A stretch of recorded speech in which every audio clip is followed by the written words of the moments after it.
Hello guys, how are you? कैसे हैं आप सब? उम्मीद करते हैं बढ़िया होंगे। स्वागत है आपका आज के इस वीडियो लेक्चर में, जिसमें हम लोग बात करेंगे क्लास 12th के चैप्टर नंबर 6 हेलो एल्केन और hello arenes. Halo alkane and hello arenes में हम सबसे पहले आज इस लेक्चर में हेलो एल्केन के बारे में कवर करने वाले हैं बेटा। इसके बाद फिर हम लोग हेलो एरिन्स के बारे में पढ़ेंगे। ठीक है, तो देखिए सबसे पहले हम लोग जानेंगे हेलो एल्केन क्या होता है। हेलो एल्केन क्या होता है? जब एल्केन से एक या एक से अधिक जब एल्केन से एक या एक से अधिक हाइड्रोजन परमाणु को हैलोजन परमाणु द्वारा विस्थापित कर दिया जाता है तो प्राप्त यौगिक हेलो एल्केन कहलाता है। हाँ, तो हमने क्या कहा कि जब एल्केन से हैलोजन द्वारा एक या एक से अधिक हाइड्रोजन को विस्थापित कर दिया जाता है तो प्राप्त यौगिक क्या कहलाता है? हेलो एल्केन कहलाता है। बेटा कभी भी रिएक्शन में एरो के नीचे जब भी कोई चीज माइनस से चीज लिखी होती है ना, यानी कि वो हमारे रिएक्टेंट से क्या होता है, निकल रहा होता है। तो ये हो गया, ये अपना एल्केन कहलाता। आर यहाँ बेटा हमारा क्या है? एल्किल समूह है। आर क्या है यहाँ पे? हमारा एल्किल समूह है। हम यहां कह सकते हैं where where are equal to alkyl group. Are equal to alkyl group जो हमारा होता है बेटा CH3 या फिर C2H5 या फिर C3H7, ऐसा कुछ हमारा कंपाउंड हो सकता है यहाँ पे। तो आर क्या मतलब ये हुआ बेटा? वो एल्किल ग्रुप है और एक्स जो है हमारा वो हैलोजन है। हैलोजन बोले तो FClBrI, जैसा कि मैंने यहां डेफिनेशन में दर्शा रखा है। ठीक है, आर एल्किल ग्रुप है, यानी कि अगर इसके एग्जांपल पे बात करें बेटा तो हम CH3H कर सकते हैं, जिसको हम लोग जनरल CH4 कहते हैं। अब इस CH4 पे यदि मैं कोई X को लेकर आऊं, X का मतलब बेटा सपोज दैट मैं यहाँ पे Cl2 लेकर के आऊं, तो इसका H और इसका एक Cl बाहर निकलेगा, HCl, और ये बनाएगा बेटा CH3Cl। जैसे इसका नाम एल्केन था तो यहाँ पे इसका नाम मेथेन है, क्योंकि इसमें कार्बन संख्या 1 है। और ये हमारा बेटा हेलो एल्केन था, तो हेलो के स्थान पे क्या आया है? हमारा क्लोरो आया है, तो इसको हम कहेंगे क्लोरो एल्केन। क्या कहेंगे? क्लोरो एल्केन कहने वाले हैं, है ना। अच्छा, फिर इसके बाद अगर इसी रिएक्शन को हम आगे और फॉरवर्ड करें तो ये रिएक्शन आगे और फॉरवर्ड होगी बेटा, फिर से Cl2 से रिएक्शन करेगी और रिएक्शन करने के बाद एक HCl बाहर और निकलेगा और ये फिर से बनाएगा बेटा CH2Cl2। ये भी हमारा बेटा हेलो एल्केन ही है, बस डाइक्लोरो एल्केन आ गया है, डाइक्लोरो मेथेन। बेटा यहाँ एल्क के स्थान पे कंफर्म हो गया है, तो इसको हम लोग यहाँ पर मेथेन कहेंगे। क्या कहेंगे? मेथेन कहने वाले हैं। अब यहां पे हम इसको क्या बोलेंगे? डाइक्लोरोमेथेन। डाइक्लोरोमेथेन, क्योंकि कार्बन क्लोरीन संख्या कितनी आई बेटा? यहाँ पे 2 आई है, तो 2 के लिए हम लोग केमिस्ट्री में डाई का इस्तेमाल करते हैं। आगे फिर इसी रिएक्शन को हम फॉरवर्ड कर सकते हैं। Cl2 से फिर रिएक्शन को कराने के बाद एक H फिर से जाएगा और एक Cl फिर से आएगा, तो यहाँ पे बनाएगा बेटा CHCl3। ये हो गया हमारा ट्राइक्लोरोमेथेन। ट्राइक्लोरोमेथेन ट्राइक्लोरोमेथेन हो गया। इसी को हम लोग एक नाम और देते हैं बेटा, जो हम लोग बोलते हैं क्लोरोफार्म। क्या बोलते हैं? क्लोरोफार्म बोलते हैं। मैं भी आगे आपको क्लोरोफार्म के फॉर्मेशन के बारे में बताऊंगा। फिर उसी अगर क्लोरोफार्म को मैं फिर से रिएक्शन कराऊं Cl2 के साथ में बेटा, तो फिर से एक H और एक Cl बाहर निकल जाएगा और ये बनाएगा CCl4। इसको कहेंगे कार्बन टेट्राक्लोराइड या टेट्राक्लोरोमेथेन। कार्बन टेट्राक्लोराइड, या फिर इसी को हम क्या बोलते हैं? टेट्राक्लोरोमेथेन।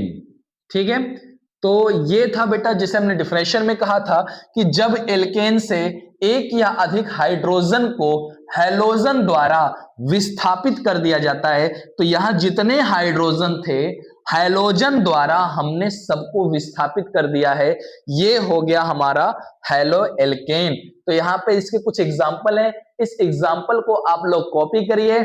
इसके बाद हम आपको बताने वाले हैं हैलो एल्केन का वर्गीकरण। ठीक है, तो अगर आप इसका स्क्रीनशॉट लेना चाहते हैं, स्क्रीनशॉट ले लीजिए। हाँ, तो देखिए अब हम लोग क्या करने वाले हैं बेटा, हैलो एल्केन का वर्गीकरण करने वाले हैं। क्या करने वाले हैं? हैलो एल्केन का वर्गीकरण करने वाले हैं। तो हैलो एल्केन का वर्गीकरण देखिए बेटा कई आधार पे कर सकते हैं हम लोग ना। तो मैं सबसे पहले बेटा हैलोजन परमाणुओं की संख्या के आधार पर करता हूं। किस आधार पर करता हूं? हैलोजन परमाणुओं की संख्या के आधार पर करता हूं। तो इस आधार पर हमको 4 प्रकार के मिलते हैं। पहला मिलेगा मोनोहैलाइड, दूसरा मिलेगा डाइहैलाइड, तीसरा मिलेगा ट्राइहैलाइड और चौथा मिलेगा टेट्राहैलाइड। तो आओ देखते हैं मोनोहैलाइड किसे कहते हैं। मोनोहैलाइड किसे कहते हैं? देखो ऐसे बोलना है, जिसमें जिसमें जिसमें एक हैलोजन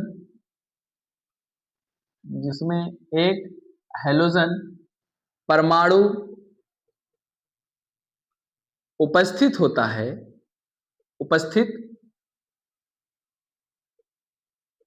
होता है, जिसमें एक हैलोजन परमाणु उपस्थित होता है, मतलब एक हाइड्रोजन को एक हैलोजन द्वारा क्या किया गया है? विस्थापित किया गया हो, उसे क्या कहेंगे हम लोग? मोनोहैलाइड कहने वाले हैं। ठीक है, अब इसके एग्जांपल देखते हैं। जैसे CH3Cl, C2H5Br, C2H5Cl, ETC कह सकते हो बेटा। ठीक है, ETC मतलब आदि ना। तो ये इसके एग्जाम्पल कुछ हो गए, है ना। तो एग्जाम्पल याद कर लेना बेटा। ये है क्लोरोमेथेन, ब्रोमोएथेन, क्लोरोएथेन। ठीक, अब इसके बाद डाइहैलाइड। डाइहैलाइड क्या होता है? जिसमें दो हैलोजन जिसमें दो हैलोजन परमाणु उपस्थित होता है, जिसमें दो हैलोजन परमाणु उपस्थित होता है, उपस्थित होता है। ठीक है, अब देखो जैसे इसमें ले सकते हो बेटा CH2CH2, 2 कार्बन ले लिया मैंने, इसके साथ बेटा इसी पे हमने क्या कर दिया, एक Cl यहां लगा दिया हमने और एक Cl यहां शुरुआत में लगा दिया, CH2Cl2, ये हो गया। या फिर CH2Cl2 कर दिया, या फिर CH2CH2CH3CH2Cl2 कर दिया हमने ना। या फिर इसी को कह सकते हैं CH2CH2CH2Cl। तो ये हो गया हमारे डाई हाइलाइट के कुछ एग्जांपल। और इसमें क्या बताओगे? जिसमें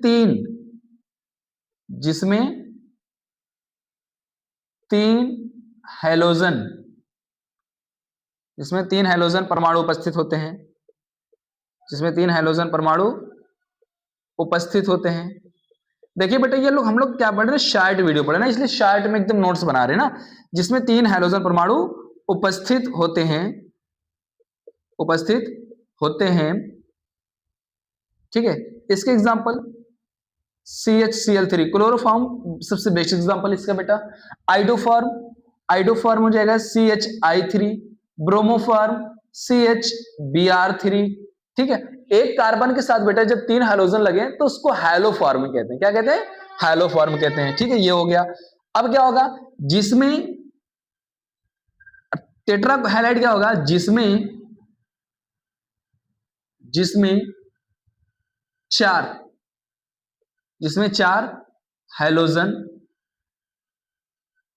हैलोजन उपस्थित हो, जिसमें 4 हैलोजन उपस्थित हो।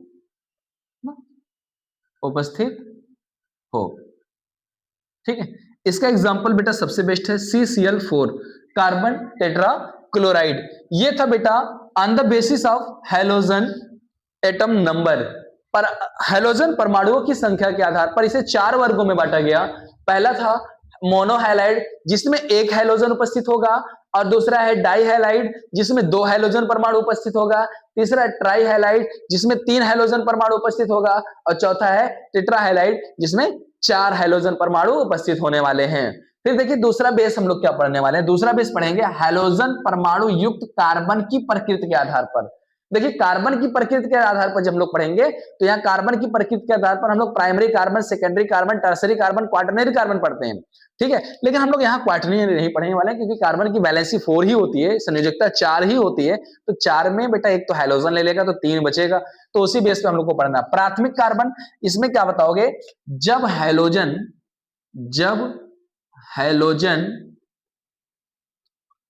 प्राथमिक कार्बन से जुड़ा हो, जब हैलोजन प्राथमिक कार्बन से जुड़ा हो, जब हैलोजन प्राथमिक कार्बन से जुड़ा हो तो उसे हम लोग क्या कहेंगे, प्राथमिक हैलाइड कहेंगे। देखो प्राइमरी कार्बन किसे कहते हैं बेटा, जिसकी संयोजकता किसी भी कार्बन परमाणु से पूरी ना हुई हो या किसी एक अन्य कार्बन परमाणु से पूरी हुई हो। अर्थात कहने का मतलब बेटा यह है कि कोई भी कार्बन परमाणु उस कार्बन से ना जुड़ा हो तब हो सकता है, या फिर उस कार्बन परमाणु से जिससे हैलोजन जुड़ा है उससे एक और कार्बन परमाणु जुड़ा हो तब उसे हम लोग प्राइमरी कार्बन कहते हैं। ये 1 डिग्री कार्बन है तो बेटा ये 1 डिग्री, ये 1 डिग्री, तो जब ये 1 डिग्री कार्बन है तो इसे 1 डिग्री हम लोग क्या कहेंगे, हैलाइड भी कहेंगे, ठीक है। ऐसे फिर अगला एग्जांपल बेटा हमारा हो जाएगा CH3 CH2 CH2 Cl, तो ये बेटा हमारे सब प्राइमरी कार्बन से जुड़े हुए हैं, इसलिए इसे हम लोग क्या कहेंगे, प्राइमरी हैलाइड कहेंगे, प्राथमिक हैलाइड कहेंगे। और जब यही हैलोजन परमाणु क्या बोलेंगे, जब हैलोजन द्वितीयक कार्बन से जुड़ा हो, जब हैलोजन द्वितीयक कार्बन से जुड़ा हो, जब हैलोजन द्वितीयक कार्बन से जुड़ा होता है तो उसे हम लोग क्या कहते हैं, द्वितीयक हैलाइड कहते हैं। जब हैलोजन द्वितीयक कार्बन से जुड़ा होगा, अब द्वितीयक कार्बन कौन होता है, जिससे बेटा ना 2 कार्बन जुड़े होंगे, जिससे क्या जुड़े होंगे, 2 कार्बन जुड़े होंगे। जैसे अभी ये इससे एक जुड़े थे तो एक था, लेकिन अगर मैं यहां बात करूं इस डस्टर से ये वाला और ये वाला, तो इसे कितने मार्कर जुड़े हैं डस्टर से, 2, तो ये 2 डिग्री मार्कर कहलाएगा। कितना कहलाएगा, 2 डिग्री मार्कर कहलाएगा। तो सेम कंडीशन यहां पे बेटा सुनो, तो ये कहलाएगा, अब देखो यहां पे होगा CH3 इससे 2 कार्बन जुड़ गए, एक हैलोजन जोड़ दो बेटा, ये हमारा बन गया द्वितीयक।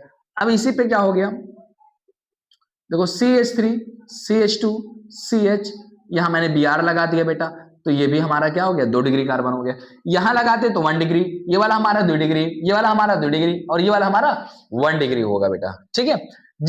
बस सिंपल से चीज पहचानो, जितने कार्बन से कार्बन जुड़ा हो ना उतना डिग्री कार्बन है, वो सिंपल सा मेथड है। जितने कार्बन उस कार्बन से जुड़े होंगे उतना डिग्री कार्बन है। बस आपको ध्यान क्या रखना है कि प्राथमिक कार्बन में प्राइमरी मतलब उससे एक ही कार्बन जुड़ा हो या तो कोई कार्बन ना जुड़ा हो, ठीक है। दूसरे वाले में क्या हो जाएगा कि उससे 2 कार्बन और जुड़े हों, उससे 2 कार्बन और जुड़े हों, ठीक है, अटैच होने चाहिए। अब देखो तृतीयक हैलाइड में क्या होगा, जब हैलोजन, अब तो समझ ही गए होंगे, अभी इसमें था 1 तो इसमें 1, 2 ही था तो 2, इसमें 3 है तो 3, बस कुछ नहीं करना है बेटा। क्या कहोगे, जब हैलोजन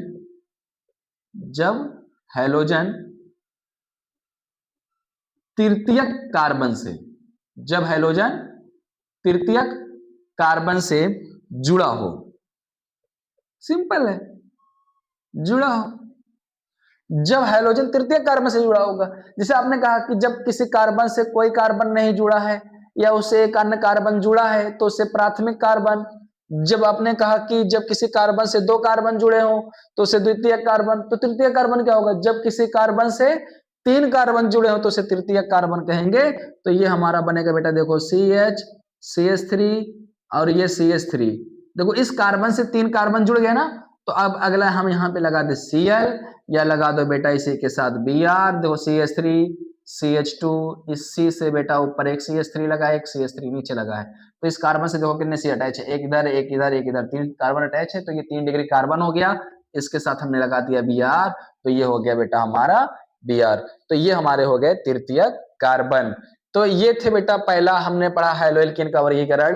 पहला पढ़ा हमने हैलोजन परमाणु की संख्या के आधार पर, दूसरा हमने पढ़ा हैलोजन परमाणु युक्त कार्बन की प्रकृति के आधार पर।